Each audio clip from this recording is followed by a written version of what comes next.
एक गांव में दो भाई थे। माता पिता का स्वर्गवास हो गया था। परिवार बहुत ही गरीब था।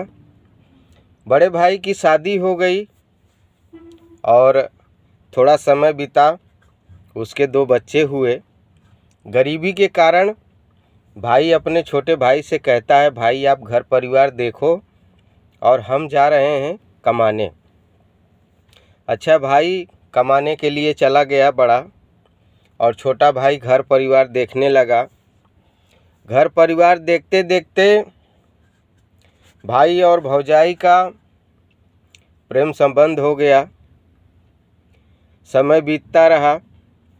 एक दिन छोटा वाला बच्चा जो 8 साल का था, एक 10 साल का था बच्चा, वो बच्चों ने देख लिया तो इन दोनों को डर हो गई कि बच्चे कहीं पिता से बता ना दें। तो इन दोनों ने क्या किया कि उन दोनों बच्चों को घर में ही मार दिए। मारते समय बच्चा बहुत प्रार्थना किए कि माँ, चाचा हमें मत मारिए, हम लोग कुछ नहीं किसी को बताएंगे। लेकिन कहते हैं कि जब पाप सवार हो जाता है तो इंसान को कुछ भी दिखता नहीं है, अच्छा बुरा क्या होता है। नहीं, दया नहीं आई दोनों को, दोनों बच्चों को मार देते हैं। मार करके उन्हें आंगन में ही खन के दफना देते हैं। कुछ समय के बाद भाई जो परदेश गया था कमाने के लिए, वो घर आता है। घर आने के बाद पूछता है अपने बीवी से कि बच्चे कहाँ हैं। बीवी कहती है कि बच्चे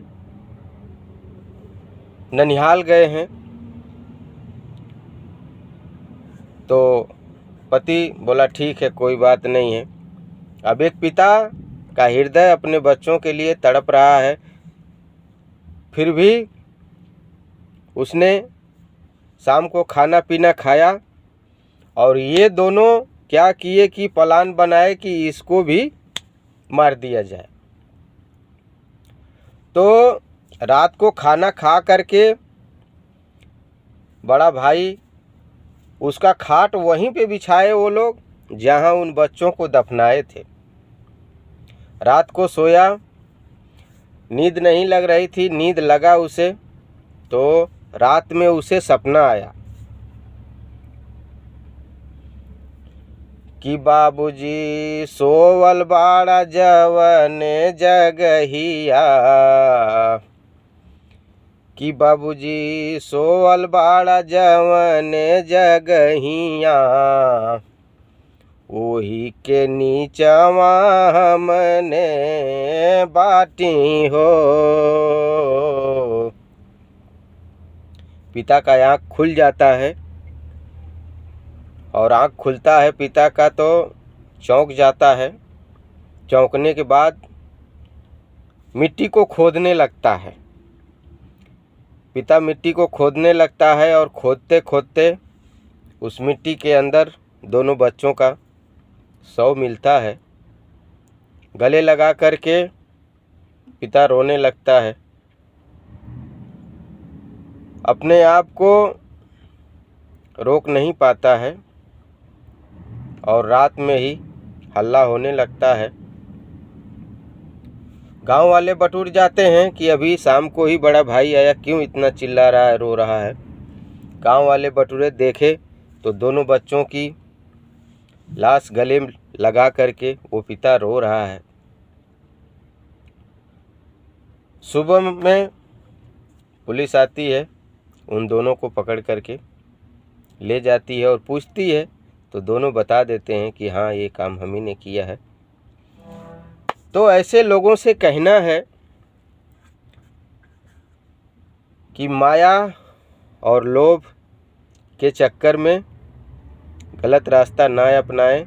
4 दिन का जीवन है, प्रभु और अल्लाह का नाम लें और अपने जीवन को सफल बनाने के लिए कुछ अच्छे कर्म करें, ताकि जीवन में अगले जन्म के लिए भी आपको कुछ पुण्य प्राप्त हो, जिससे आपका दोबारा जन्म हो सके अच्छे कर्मों के साथ। तो इसी के साथ इजाज़त दीजिए आप सभी। जय हिंद, जय भारत।